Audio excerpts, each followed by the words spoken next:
There's one attachment style that makes you significantly more vulnerable to manipulation than any other. Not because you're weak, not because you're broken, but because manipulators recognize the patterns and exploit them systematically. If you have anxious attachment, you're a target. And you probably already know this from experience. You keep ending up in relationships with people who use you, control you, manipulate you, and you can't figure out why you keep choosing these people. Here's the uncomfortable truth. You're not choosing them. They're choosing you.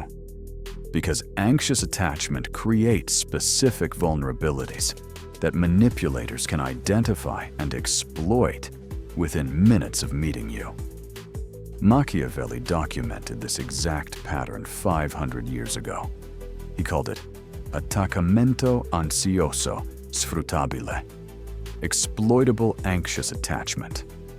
The combination of high need for connection and low self-worth that makes someone controllable through intermittent validation. The harsh reality is, until you understand how your attachment style makes you vulnerable, you'll keep being selected by people who recognize and exploit those vulnerabilities. In the next 12 minutes, I'm going to show you exactly how anxious attachment creates vulnerability, how manipulators identify it, and what you need to do to protect yourself without changing who you fundamentally are. Because you're not the problem. Your attachment pattern is just recognizable. And recognizable means targetable. Let me show you how this works. First, let's be clear about what anxious attachment actually is, because most people misunderstand it. They think it's just being needy or clingy. It's not. It's a deeply ingrained pattern of how you relate to others, formed usually in childhood. Anxious attachment means you desperately want close connection, but you fundamentally don't believe you're worthy of it. So you're constantly seeking reassurance that you're valued, that you won't be abandoned, that you're enough. That's attaccamento insicuro, insecure attachment. And it creates 4 specific patterns that manipulators recognize and exploit. Pattern 1. Hypervigilance to rejection signals. The first pattern. You're hypervigilant to any signal that might indicate rejection or abandonment. Someone takes longer to text back, you spiral. They're losing interest. I did something wrong. They're going to leave. Someone seems slightly distant. You panic. Something's wrong. They're pulling away. I need to fix this. Someone cancels plans? You catastrophize. This is the beginning of the end. They don't want to see me anymore. That's ipervigilanza al rifiuto. Hypervigilance to rejection. Your nervous system is constantly scanning for threat. And in relationships, threat means abandonment. Machiavelli observed this in political dynamics. People desperate to maintain favor could be controlled through withdrawal of attention. Show slight distance, and they'd do anything to get back in good graces. Here's how manipulators exploit this. They recognize your hypervigilance, and they use intermittent withdrawal. Sometimes warm, sometimes cold, sometimes attentive, sometimes distant. And you become obsessed with understanding why.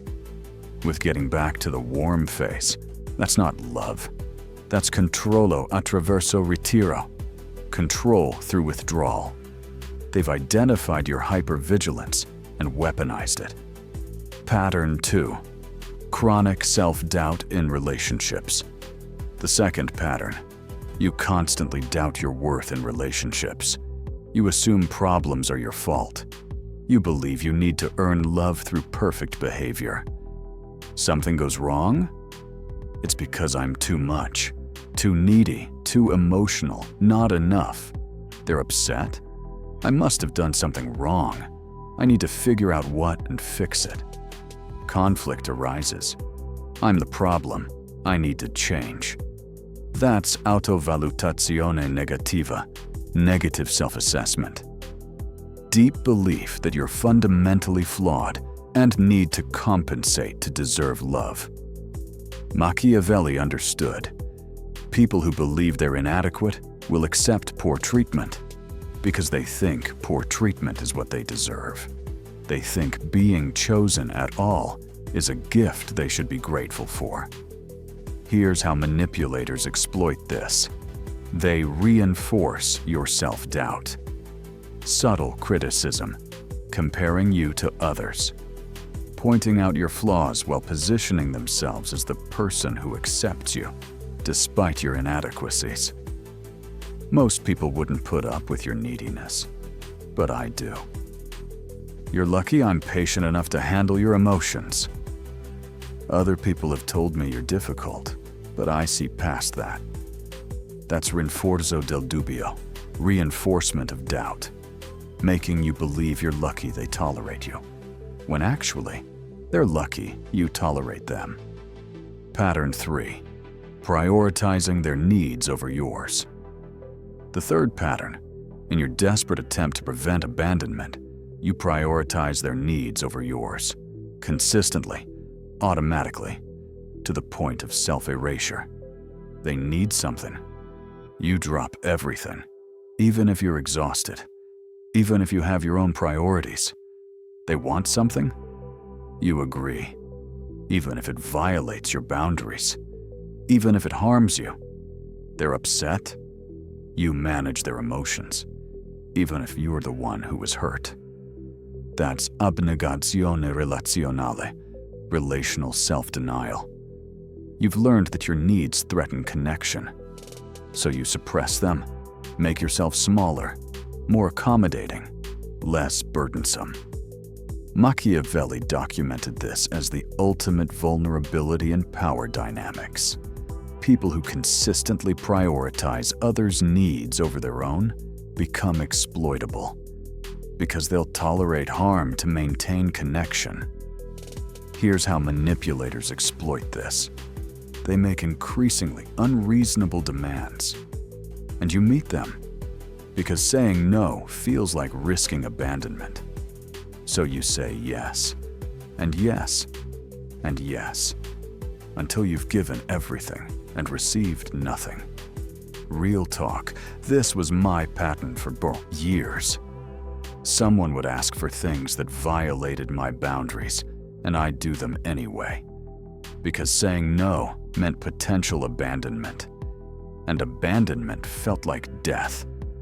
That's anxious attachment, not weakness. Survival strategy from when love actually was conditional on perfect compliance. Pattern 4. Tolerance of breadcrumbing and inconsistency. The fourth pattern. You tolerate inconsistent behavior that secure attachment styles would immediately reject. Breadcrumbing, hot and cold. Intermittent attention. You accept it because inconsistent connection feels better than no connection. They text you intensely for days, then disappear for a week, then come back like nothing happened, and you accept it. Because having them sometimes feels better than not having them at all. They're loving one day, cold the next, and you blame yourself for the coldness instead of questioning why they're inconsistent. They make promises they don't keep, plans they cancel, commitments they break, and you give them another chance, and another, and another. That's tolleranza all'incoerenza, tolerance of inconsistency. You've normalized intermittent reinforcement because your attachment system was conditioned on inconsistent care. Machiavelli understood. Rinforzo intermittente, intermittent reinforcement, creates the strongest bonds, not consistent good treatment. Unpredictable alternation between good and bad, because the unpredictability keeps you hoping, chasing, trying to get back to the good phase. Here's how manipulators exploit this. They recognize you'll tolerate inconsistency, so they give you just enough to keep you hoping. just enough good days to erase the memory of bad days, just enough warmth to make you forget the cold. And you stay, because leaving means guaranteed loss of connection. Staying means possibility of connection. And for anxious attachment, possibility feels better than nothing. The harsh reality is, all 4 of these patterns are adaptations. They made sense in the context where you developed them. Probably childhood, where love was conditional, where you had to earn connection through perfect behavior, where consistency wasn't available. But in adult relationships, these patterns make you recognizable to manipulators. And recognizable means exploitable. Machiavelli would say, vulnerabilità riconoscibile. Recognizable vulnerability is the most dangerous kind, because predators are trained to spot it. Now let me show you exactly how manipulators identify anxious attachment so quickly. So how do manipulators identify anxious attachment within minutes of meeting you? How do they know you're someone they can exploit? 3 identification mechanisms. And if you have anxious attachment, you're probably showing all 3 without realizing it. Mechanism 1. Early overinvestment. The first mechanism, you overinvest early in relationships. More than is appropriate for how well you know someone. More emotional energy. More accommodation. More availability than the relationship has earned.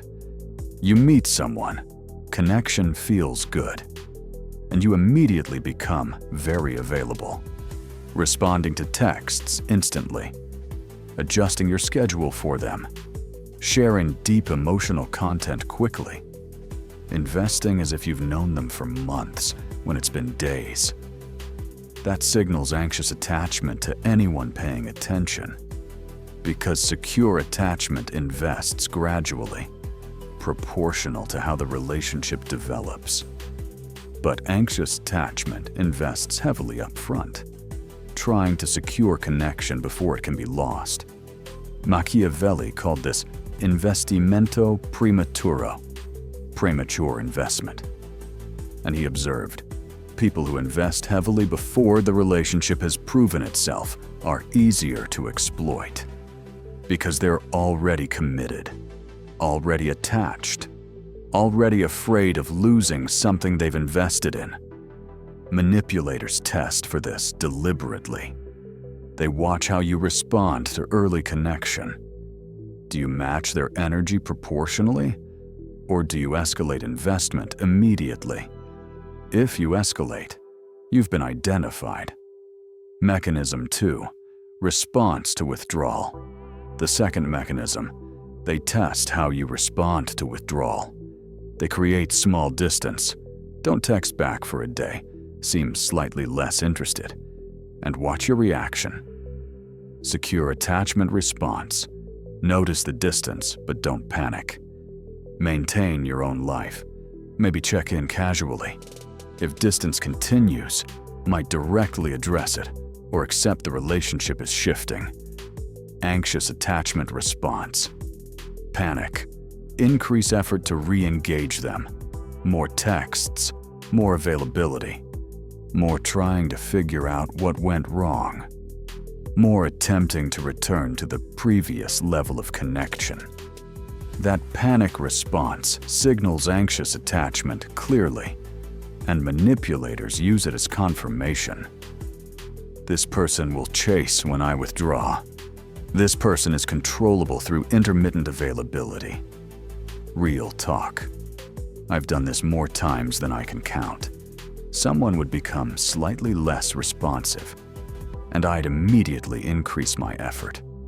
More messages, more trying to engage, more trying to be interesting, valuable, worthy of their attention.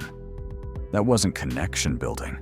That was dimostrazione della vulnerabilità, demonstration of vulnerability, showing them exactly how to control me through withdrawal and intermittent return of attention. Mechanism 3. Tolerance of boundary violations. The third mechanism, they push small boundaries early and watch if you enforce them or tolerate violations. They might ask for something slightly inappropriate for how well you know them, or make a comment that crosses a line, or show up late, or be mildly disrespectful. Secure attachment response. Address it. Set clear boundary. If violation continues, reduce investment in the relationship. Anxious attachment response. Tolerate it. Make excuses for them. Worried that addressing it will push them away. Prioritize maintaining connection over enforcing boundaries. Tolerance signals. This person values connection more than self-respect. This person will accept poor treatment to avoid abandonment. This person is exploitable. Machiavelli observed this constantly. Violazione sperimentale dei confini, experimental boundary violation, reveals who will tolerate exploitation. People who enforce boundaries aren't viable targets. People who tolerate violations are. Pause here. Go to comments. If you have anxious attachment, which pattern do you recognize most? Pattern 1, Pattern 2, Pattern 3, or Pattern 4? Recognition without shame is the first step to protection. The uncomfortable truth is, these three mechanisms work because anxious attachment creates predictable responses. Overinvestment, panic at withdrawal, boundary tolerance, and manipulators are trained, consciously or unconsciously, to recognize these exact responses. You're not doing anything wrong. You're responding based on your attachment conditioning. But those responses make you identifiable. And identifiable to manipulators means targetable. Now let me show you how to protect yourself without fundamentally changing your attachment style. So how do you protect yourself from manipulation when you have anxious attachment? How do you stop being a target without becoming cold or closed off? Machiavelli's approach, protezione consapevole, conscious protection. Not changing your attachment style overnight, but adding strategic defenses that protect you while you do the deeper healing work. 3 protection strategies. Strategy 1. Intentional pacing of investment. The first strategy. Consciously pace your investment to match the relationship's actual development. Not your emotional impulse. You meet someone. Connection feels good. Your impulse is to invest heavily immediately. Don't. Force yourself to match their level of investment, not more. They text once a day. You text once a day, not 5 times. They share surface-level information. You share surface-level information, not deep trauma. They're available twice a week. You're available twice a week, not every night. This is uncomfortable. Your attachment system wants to secure connection immediately. But investimento graduato, graduated investment, protects you from over-investing before you know if the person is safe. Strategy 2. Withdrawal test counter. The second strategy. When someone withdraws slightly, don't chase. Do the opposite. Match their energy or withdraw slightly yourself. They take a day to respond. You take a day to respond. They're less available. You become less available. They create distance. You respect that distance instead of trying to close it. This is terrifying for anxious attachment. Your nervous system screams, chase them, fix this, get connection back. But distanza rispettata, respected distance, accomplishes 2 things. 1. It reveals if the person is manipulative. Manipulators escalate withdrawal when you don't chase. Healthy people respect mutual space. 2. It prevents you from rewarding withdrawal with increased effort. Strategy 3. Early boundary enforcement. The third strategy: enforce boundaries at first violation, not after multiple violations. First one: they push a boundary, address it immediately, calmly, clearly. I'm not comfortable with that. They respect it. Good. Relationship can continue. If they push back, test again, or make you feel bad for having boundaries, exit immediately. That's identificazione precoce, early identification of manipulators. The harsh reality is, this is incredibly difficult with anxious attachment. Every boundary enforcement feels like risking abandonment. But boundaries are how you filter for people who are safe versus people who are exploitative. Machiavelli understood. Confini cum filtro. Boundaries as filter. People who respect boundaries are safe to invest in. People who violate boundaries are not. Let boundaries do the filtering. Don't wait until you're already attached to enforce them. These three strategies don't cure anxious attachment. That's deeper work. Therapy, healing, gradually earning secure attachment. But they protect you while you're doing that work. They make you less recognizable as a target, less exploitable, even with anxious attachment patterns. Here's the truth. Anxious attachment makes you vulnerable to manipulation, hypervigilance to rejection, self-doubt, prioritizing their needs, tolerance of inconsistency. Those four patterns create recognizable vulnerability. And manipulators identify you through three mechanisms: overinvestment response, panic at withdrawal, boundary tolerance. You're not broken. You're recognizable. And recognition is the vulnerability. So here's what you do. Starting with the next person you meet, or the next interaction in existing relationships, pick one protection strategy. Just one. If you tend to overinvest early, consciously pace your investment to match theirs, not exceed theirs. If you tend to chase when they withdraw, match their distance instead of closing it. If you tend to tolerate boundary violations, enforce at first violation, not third or fifth. One strategy, this week, every interaction. And get into therapy if you are not already, because these strategies protect you short term. But healing anxious attachment, that's long-term work. Work that's worth doing. Because you deserve secure attachment. You deserve relationships where you're not constantly anxious. Machiavelli would tell you, vulnerabilità riconosciuta, recognized vulnerability, can be protected. Not eliminated overnight, but protected through strategic awareness while you heal. You're not the problem. Your attachment pattern is just recognizable. Make yourself less recognizable and you become less targetable. Apply one strategy and protect yourself while you do the deeper healing work.